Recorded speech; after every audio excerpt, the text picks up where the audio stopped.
राजस्थान कांग्रेस में फिर सामने आई कोल्ड वॉर। सचिन पायलट और अशोक गहलोत में सब ठीक नहीं। जाने इस बार सचिन पायलट ने क्या कह दिया। राजस्थान कांग्रेस में एक बार फिर कलह के संकेत सामने आ रहे हैं। एक बार फिर ऐसा लग रहा है कि सचिन पायलट और अशोक गहलोत के बीच सब कुछ ठीक ठाक नहीं है। यही वजह है कि गाहे बगाहे सचिन पायलट इशारों ही इशारों में अशोक गहलोत पर निशाना साधने से नहीं चूकते हैं। राहुल गांधी की भारत जोड़ो यात्रा के दौरान ऐसा लगा था कि राहुल की मध्यस्थता के बाद सचिन पायलट और अशोक गहलोत के बीच सब कुछ सामान्य हो जाएगा, लेकिन इन समीकरणों पर एक बार फिर संशय देखने को मिल रहा है। वजह है सचिन पायलट का चुनावी बिगुल में दिया भाषण।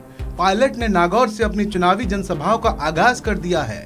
जनसभा के पहले ही दिन मोदी सरकार के अलावा अपनी ही सरकार को कटघरे में खड़ा कर दिया है।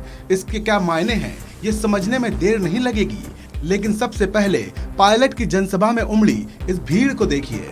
दूर दूर तक लोगों का भारी भरकम तादाद दिखाई दे रही है। सचिन पायलट ने किसानों के गढ़ नागौर से अपनी रैलियों की शुरुआत की है। यहाँ सचिन पायलट ने तेजाजी मंदिर के दर्शन के बाद किसानों से संवाद भी किया। सचिन पायलट कांग्रेस कार्यकर्ताओं के बीच भी पहुंचे। पायलट की इन रैलियों की शुरुआत पश्चिमी राजस्थान से हुई है, जो कि गुर्जर बाहुल इलाका नहीं माना जाता। इसके अलावा अशोक गहलोत का गढ़ भी माना जाता है। ऐसा माना जाता है कि जब भी पायलट मुश्किल में फंसे हैं तो रैलियों के जरिए ही उन्होंने अपनी ताकत का एहसास दिलाया है।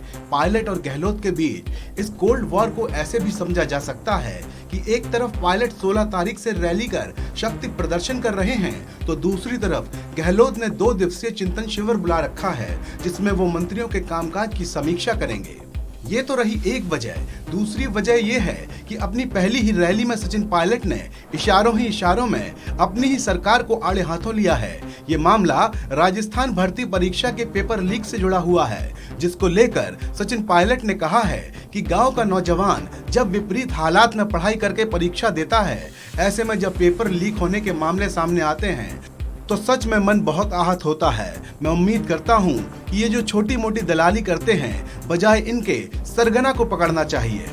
पायलट तो ठीक हैं, इस गुट के नेता भी चुनाव से पहले अपने सीएम उम्मीदवार के लिए खुलकर गहलोत सरकार का विरोध कर रहे हैं। इस रैली में सचिन पायलट के भाषण से पहले गहलोत कैबिनेट में मंत्री हेमराज चौधरी ने खुलकर कहा कि सचिन पायलट की वजह से ही कांग्रेस ने राजस्थान में सरकार बनाई, लेकिन आज वो सिर्फ विधायक हैं। उन्होंने गहलोत का नाम तो नहीं लिया, लेकिन कहा कि युवा वर्ग के लिए बुजुर्गों को अपनी जगह छोड़नी चाहिए, और अगर ऐसा नहीं हुआ तो युवा धक्के मारकर अपनी जगह बना लेंगे। ये सारी कहानी बयां कर रही है एक बार फिर राजस्थान कांग्रेस में कलह की। एक तरफ सचिन पायलट की युवा सोच है, तो दूसरी तरफ अशोक गहलोत का अनुभव। इन दोनों में हाईकमान का क्या फैसला होता है ये देखने वाली बात होगी, लेकिन इस वक्त तो कांग्रेस के सामने चुनौती है राजस्थान में अपनी सत्ता बचाए रखने की। इस खबर में अभी इतना ही। आप बने रहिए वन इंडिया के साथ।